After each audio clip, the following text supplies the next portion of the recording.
Se nós tivermos um meio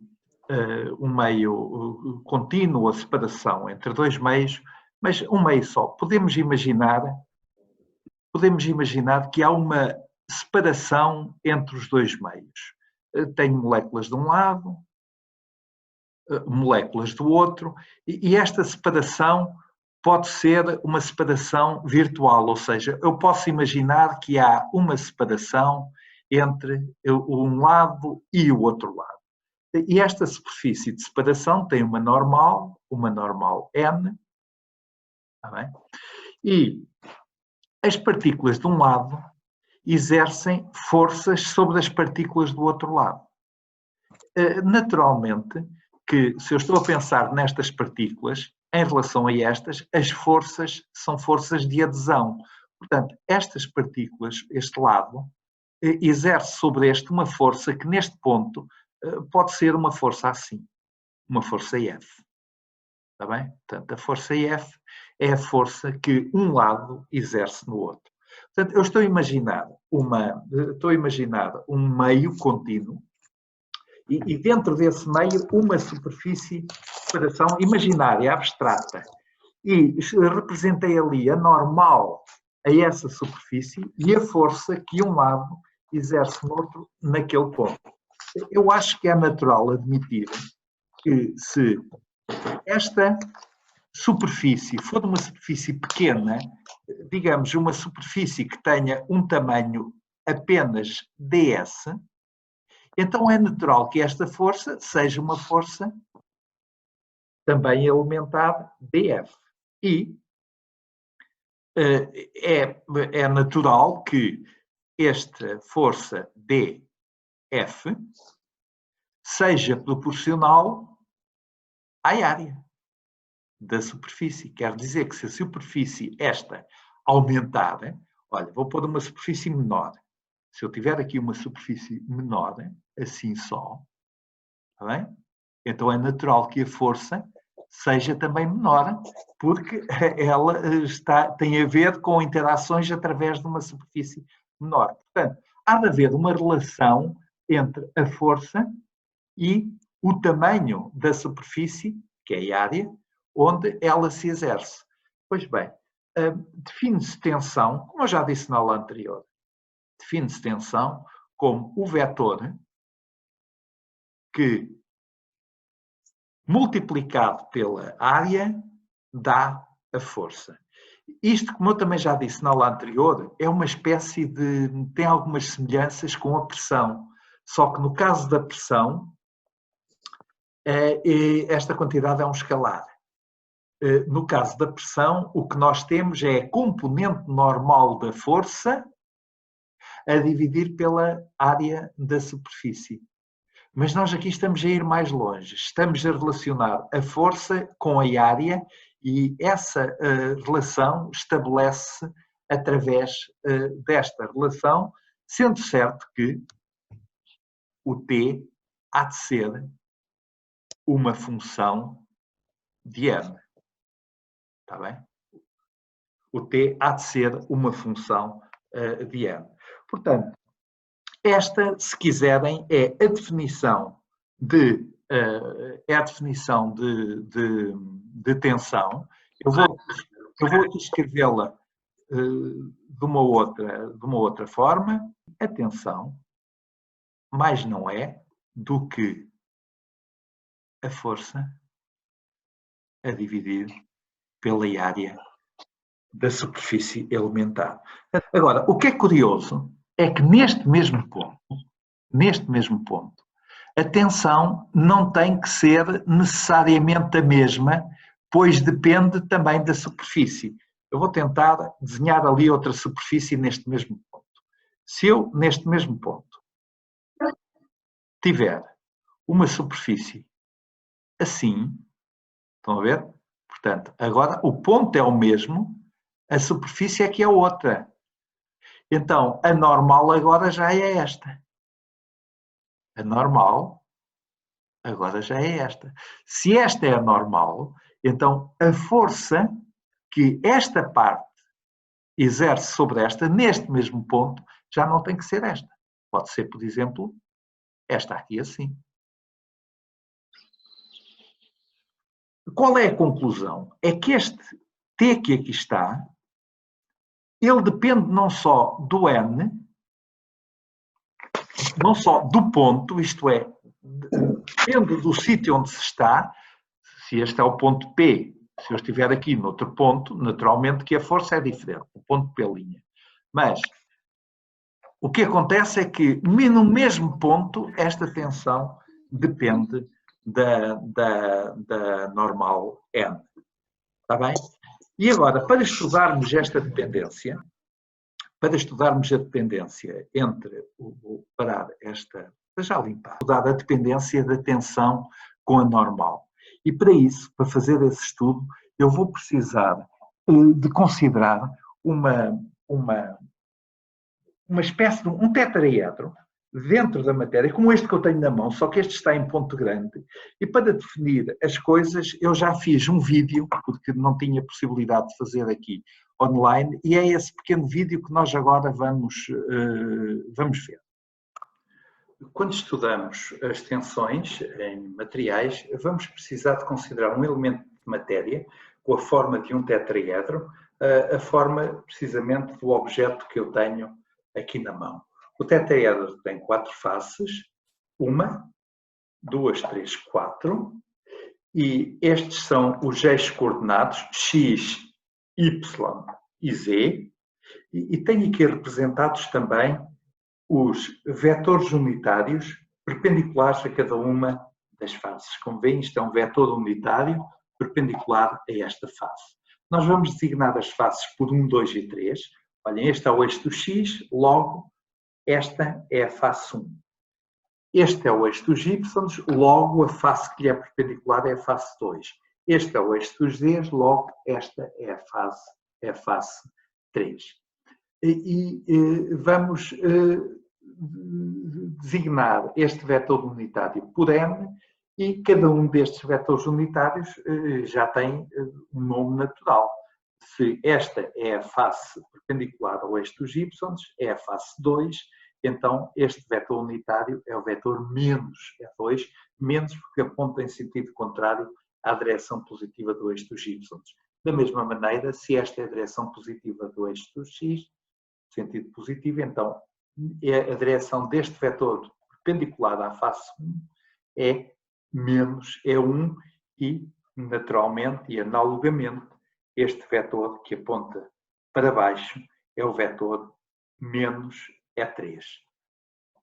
Quanto é que vale a área de cada uma destas faces em relação à face, a esta maior, que está no plano que não contém nenhum dos eixos do referencial? Pois, se repararem, a área da face horizontal aqui embaixo é esta área projetada segundo o plano XY. Ora, essa projeção mais não é do que a área desta face cosseno do ângulo que o vetor n faz com o vetor E3. E, da mesma maneira, a face 2, porque este é o eixo dos y, a face 2 tem uma área que é esta área projetada no plano XZ, e mais não é do que esta área cosseno do ângulo que o vetor n faz com o vetor E1, E2, perdão, portanto, que corresponde a este vetor. Eu tirei daqui, ele aqui é menos E2, coloco aqui e ele aqui é E2.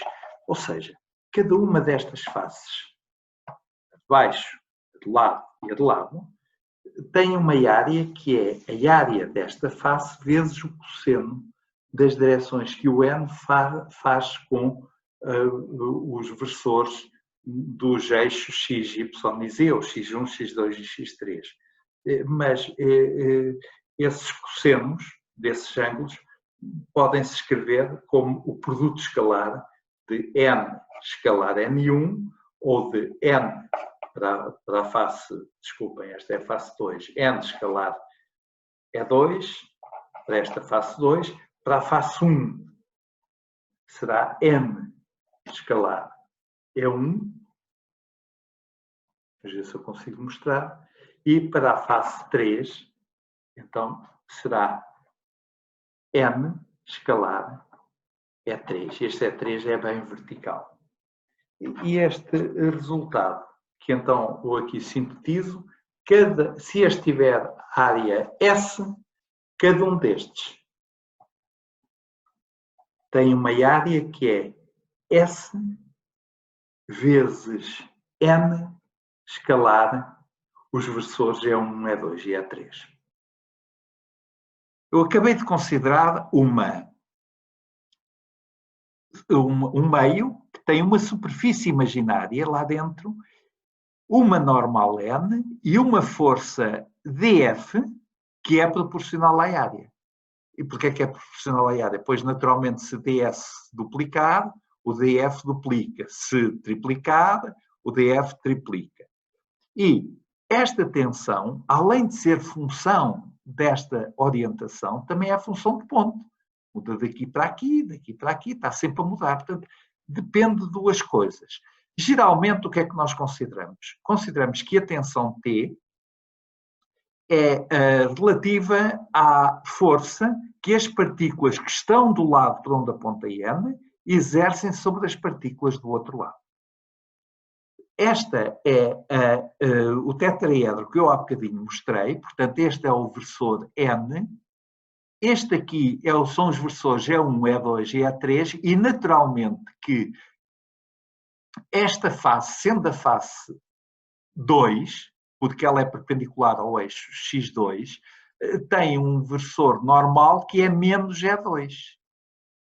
Este tetraedro tem que ser imaginado como mergulhado dentro de um corpo e a área ds é a área desta superfície que está sombreada e dsi é a área de cada uma das faces que é normal ao versor EI. Por exemplo, o DS1 está lá atrás, está no plano YZ.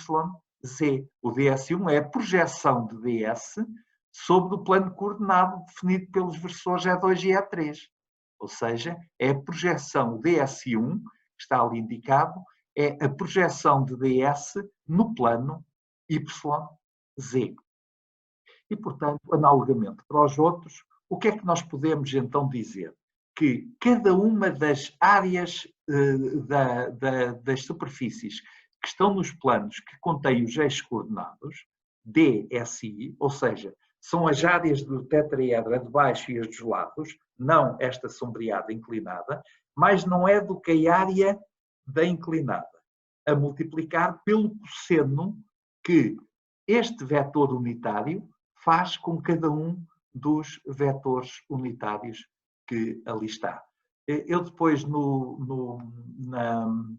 quando disponibilizar a gravação desta aula, o que vou fazer é tentar incluir exatamente o vídeo que eu fiz ontem e cortar a parte em que eu estive a narrar por cima desse vídeo, talvez se perceba melhor. Mas vamos lá continuar. Eu quero que este elemento de matéria, que tem a forma de um tetraedro, está dentro da matéria e eu quero que ele esteja em equilíbrio.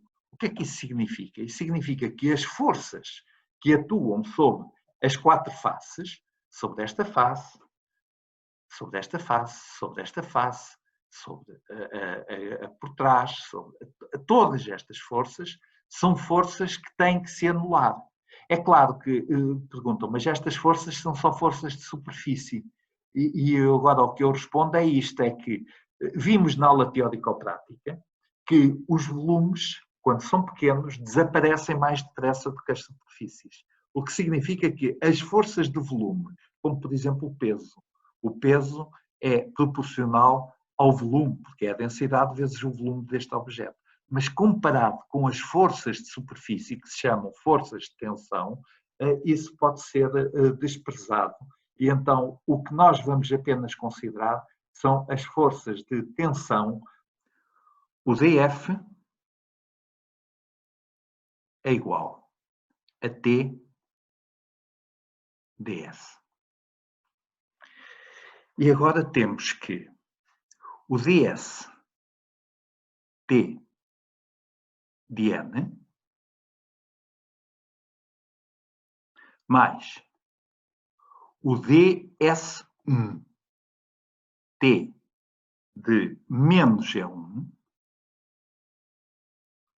mais o ds2 de T de menos G2 mais o ds3 de T de menos G3 é igual a zero. Este aqui era o tetraedro. Aqui temos x1, x2 e x3. Este menos G1 é o versor perpendicular à face 1, ou seja, à face perpendicular ao eixo x1 e que aponta para fora. Este é o 2 e este é o 3, para a face 3, e este é para a face n. Ou seja, se eu tiver aqui esta face, então o n é este vetor. Aqui assim. Está bem? E o que eu disse há pouco é que o DSI é igual a n escalar a i, que isto é o cosseno que as direções fazem, vezes ds. Portanto, a área de cada uma das faces que é perpendicular aos eixos é a área da face que está perpendicular a n, vezes o cosseno do ângulo que esse versor n faz com cada um dos eixos coordenados. Bom, isto significa que eu posso escrever, então, o T de n como sendo igual a somatório para todos os gi's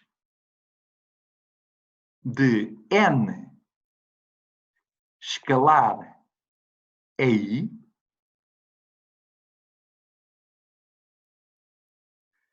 vezes t de i. O que é que eu fiz?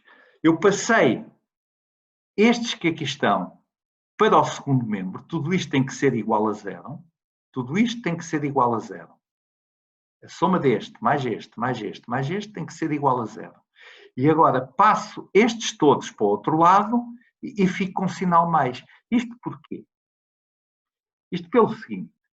Se eu tiver aqui de novo aquela superfície de separação. Se aqui tiver n, e se esta for a força que este lado exerce neste, então se eu agora passar a menos n, então a força que este lado exerce naquele é exatamente igual e oposta. É igual a menos F. Quer isto dizer que o T de menos n é igual a menos T de n. Também podemos dizer que isto é simplesmente o princípio da igualdade da ação-reação. O que um lado faz no outro é igual ao que o outro faz no primeiro. E isso é que nos permite passar estes que aqui estão, quer dizer que o T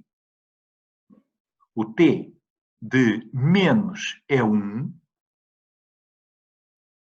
é igual ao T de E1, com um sinal menos atrás. E, portanto, passamos estes para o segundo membro, e como temos ali um menos E1, menos E2, menos E3, trocamos o sinal e fica mais. Quer dizer que temos esta expressão nós ainda a podemos escrever numa outra forma, que é esta, que é T de N é igual a somatório em I de T de EI vezes NI. E o que é que são os NIs? Os NIs são as componentes, de N segundo cada um dos eixos coordenados. Está bem? Portanto, esta é a forma de escrevermos a tensão segundo N, e a conclusão é que a tensão segundo N, para ser conhecida, exige o conhecimento da tensão segundo cada um nas faces que estão assentes naqueles planos que têm os eixos coordenados, os T's de EIs, mas exige também saber a orientação do N. Foi a equação que nós agora estivemos a obter. E para conhecermos, como eu disse, para conhecermos o T de N, nós temos de conhecer o T de E1, o T de E2, o T de E3, e se designarmos a componente de N segundo cada um dos eixos por NI, então temos aquele resultado que eu tinha sublinhado naquele quadro. Está bem? Portanto, este resultado é um resultado que nós agora vamos usar para definir as chamadas, os elementos do tensor das tensões. O T de N é igual ao somatório em I de T de EI vezes NI. E eu volto a repetir o que já estava escrito lá no PowerPoint. Se quisermos conhecer a tensão num ponto e numa dada direção, temos de conhecer as tensões nesse ponto segundo superfícies que são perpendiculares aos eixos coordenados. E não chega. Ainda temos de conhecer as componentes da normal N segundo cada um dos eixos coordenados. Eu vou aqui escrever o que é o NI. O NI é igual ao N escalar I.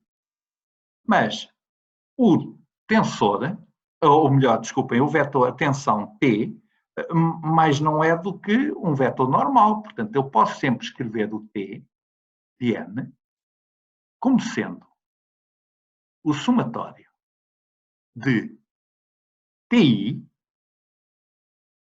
de N ao longo de cada um dos eixos. Tá bem? Isto é o que escrevemos normalmente para qualquer vetor. Vou chamar a esta a expressão A, em que tenho que o T está composto nas suas componentes cartesianas.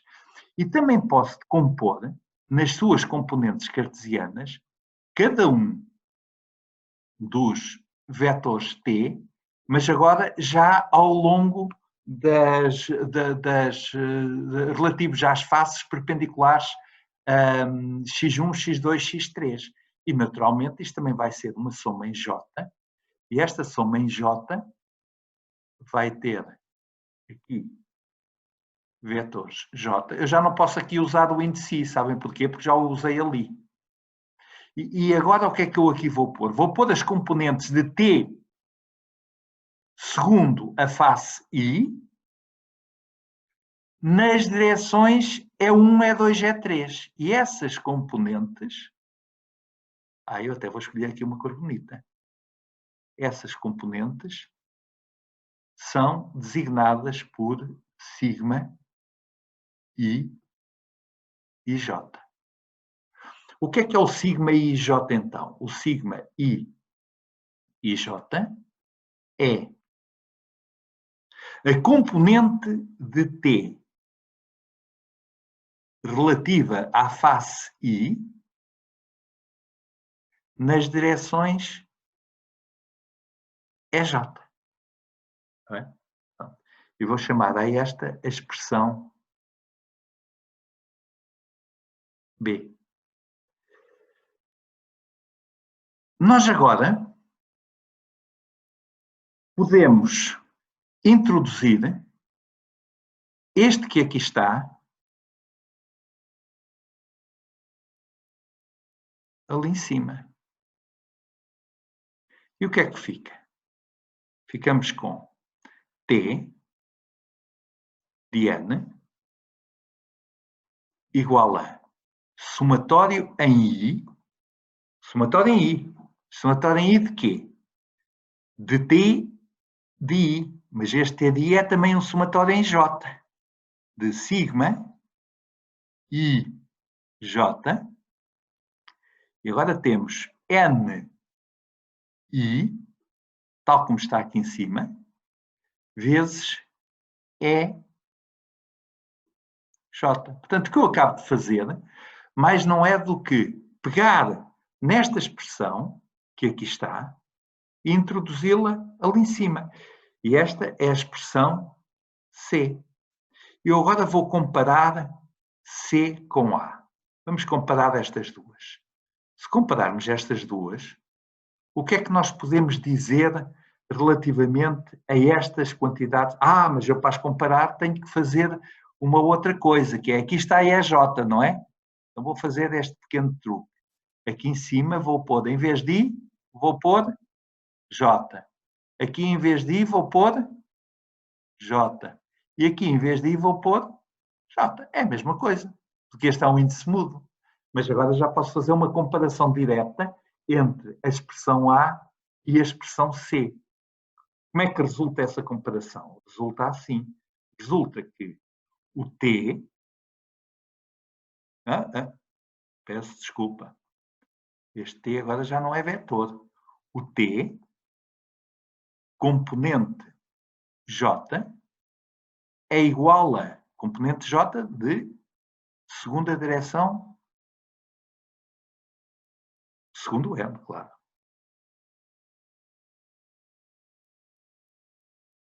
Segundo N. É igual a quanto? É igual a somatório em I, agora vou olhar para aqui. Somatório em I de sigma I J N I. Está bem? Portanto, vou sublinhar bem esta expressão. Esta expressão é o mesmo que esta, que eu agora vou escrever. É a mesma coisa. É exatamente a mesma coisa que isto. T I de N é igual ao somatório. Estou aqui ao J chamo I e ao I chamo J. Ao somatório em J de sigma ao I chamei J. J e agora I. E agora N J. E esta é a expressão que nos dá as componentes de T relativos à direção N em função das componentes de T relativas a cada uma das direções E1, E2, E3. Não se esqueçam do que é o sigma e J. O sigma e J são as componentes de T, segundo as direções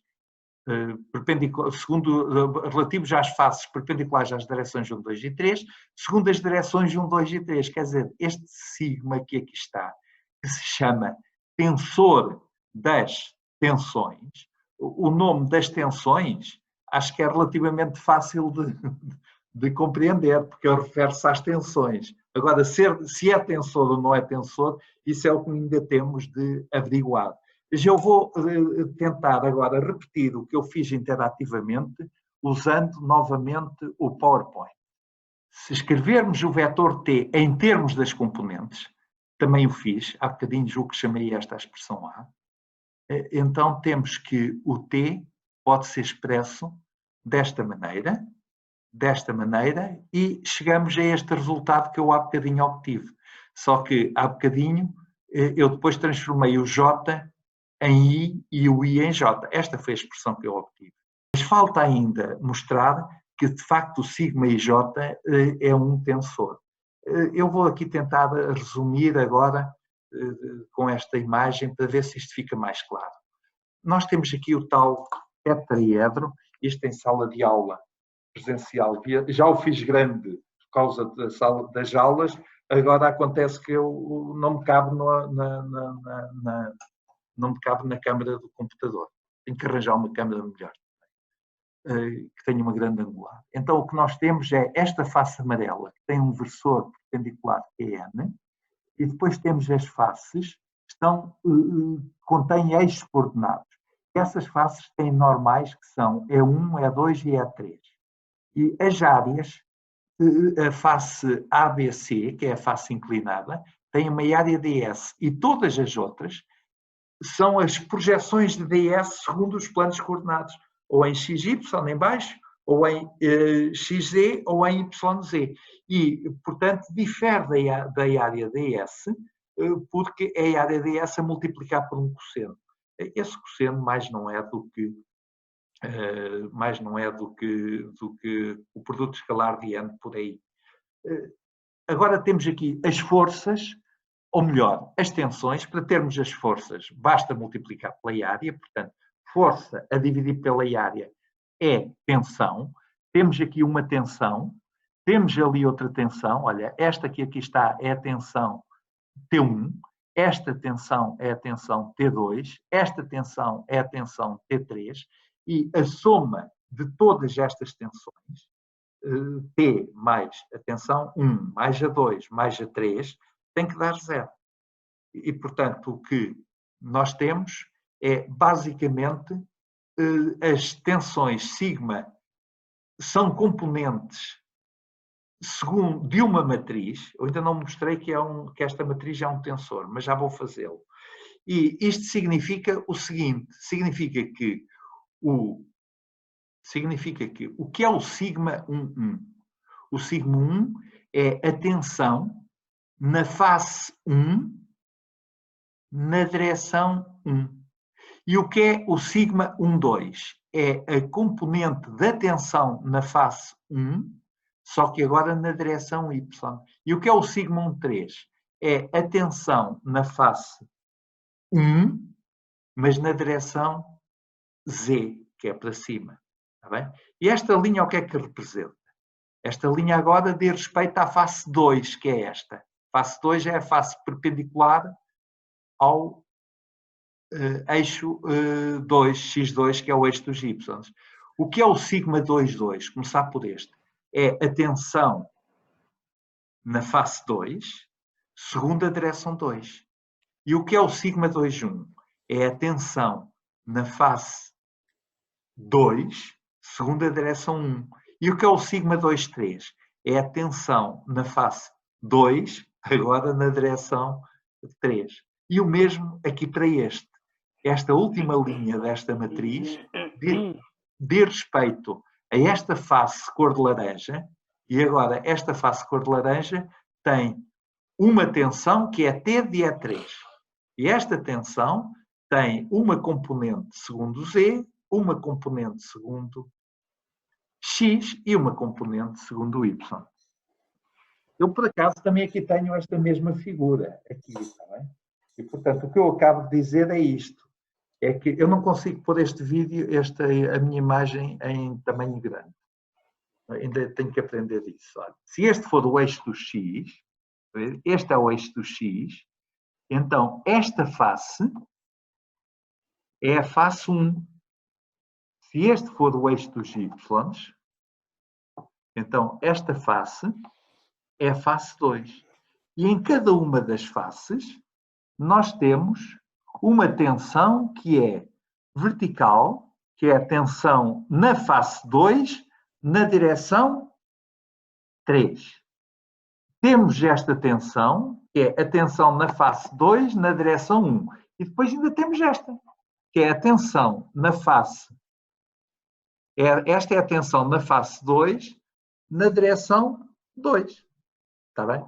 E o mesmo se diz para cada uma das outras. Basicamente é isto. Estão a ver aqui esta imagem? É as três componentes da tensão segundo uma face. Do outro lado, porque o cubo tem uma face de um lado e uma face do outro. Agora, de um lado e do outro. Estão a ver? Outra vez. Sigma 2, 2, sigma 2, 1, sigma 2, 3. Agora, temos para a face de cima que é perpendicular ao eixo dos Ds. Está bem? Portanto, aqui temos, ao fim e ao cabo, são 9. São 3, 3. Não, perdão, 3 mais 3 mais 3 aqui. As outras é da outra face, do outro lado. E assim estamos a ver os significados de cada uma destas componentes. Vamos voltar aqui a estes slides ao início e dizer então para que é que esta aula serviu. Esta aula serviu para, se temos um material sujeito a forças exteriores, então dentro do material criam-se tensões, criam-se forças que umas partes exercem nas outras.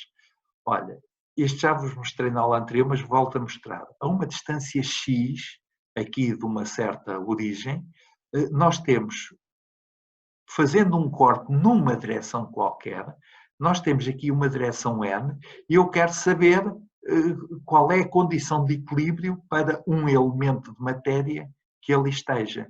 E aquilo que nós concluímos foi, a partir agora destas imagens que correspondem ao tetraedro, estão a ver, portanto, esta é a face perpendicular a N, onde há uma força F, há aqui uma força de F2, aqui uma força de F1, aqui uma força de F3, enfim, este material está disperso, mas tudo o que eu disse acaba por aparecer.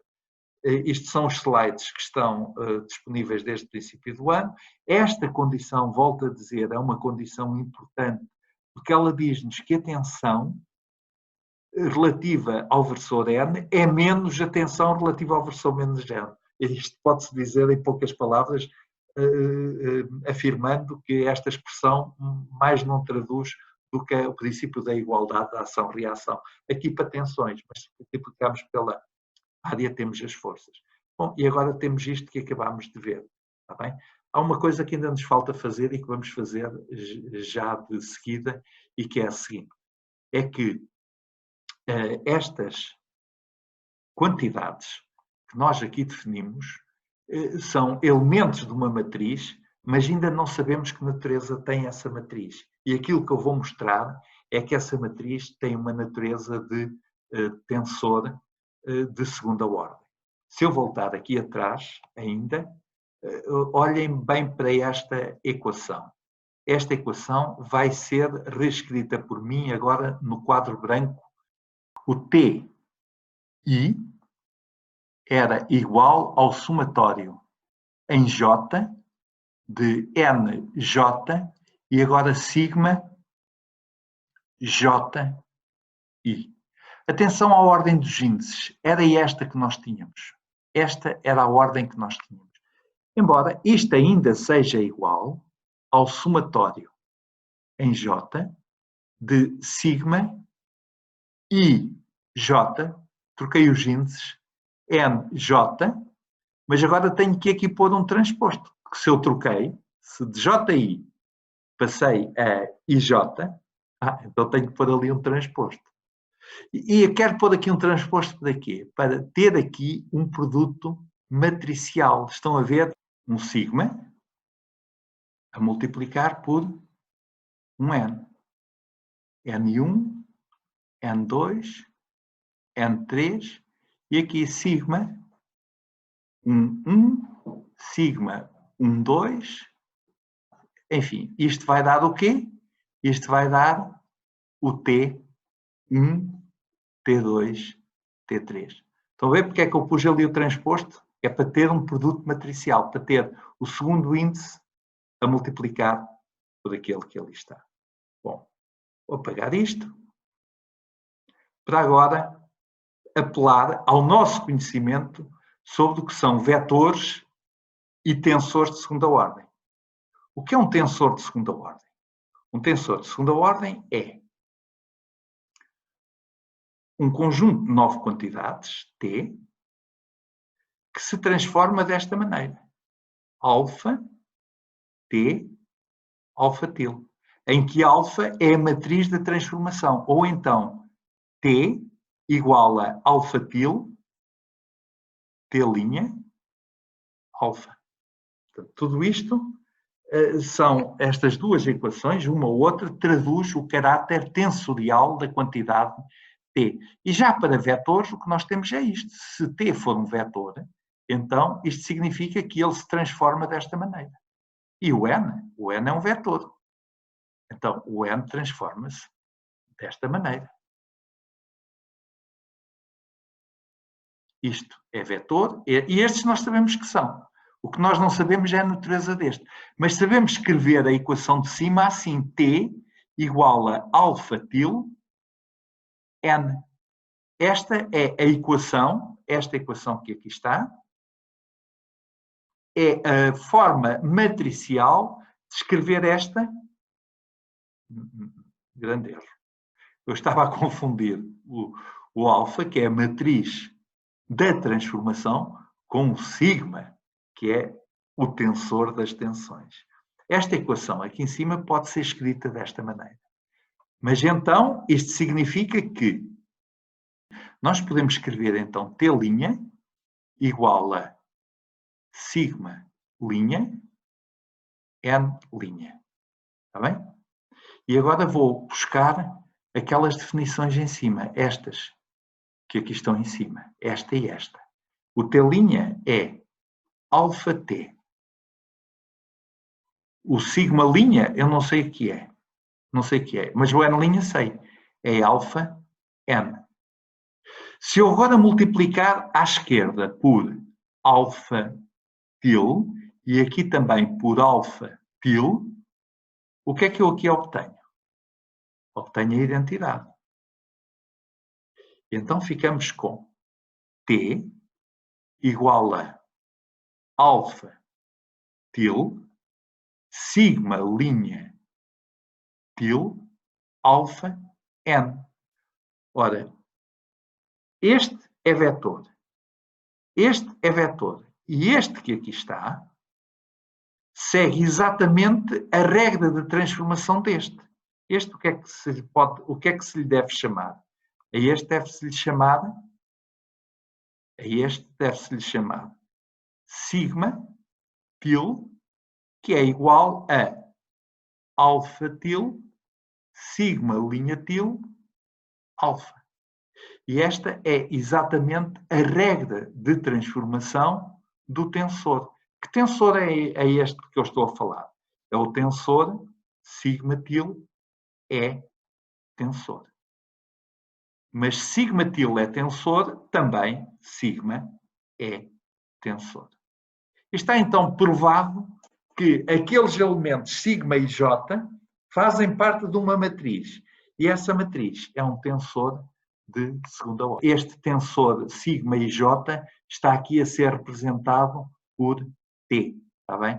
Mas de resto é exatamente aquilo que eu escrevi. A conclusão é que o tensor, ou melhor, a matriz sigma e j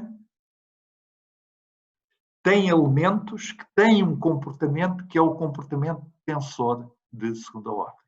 O que nós vamos ver agora na próxima aula vai ser o facto de esta matriz ser, como é expectável que seja, uma matriz simétrica, portanto, este é um tensor simétrico de segunda ordem e o que vai acontecer é que esse tensor vai ser diagonalizado, vão-se encontrar as direções principais e vamos de alguma forma repetir para o tensor das tensões aquilo que dissemos para o tensor das deformações. E estes conteúdos cumprem o objetivo desta aula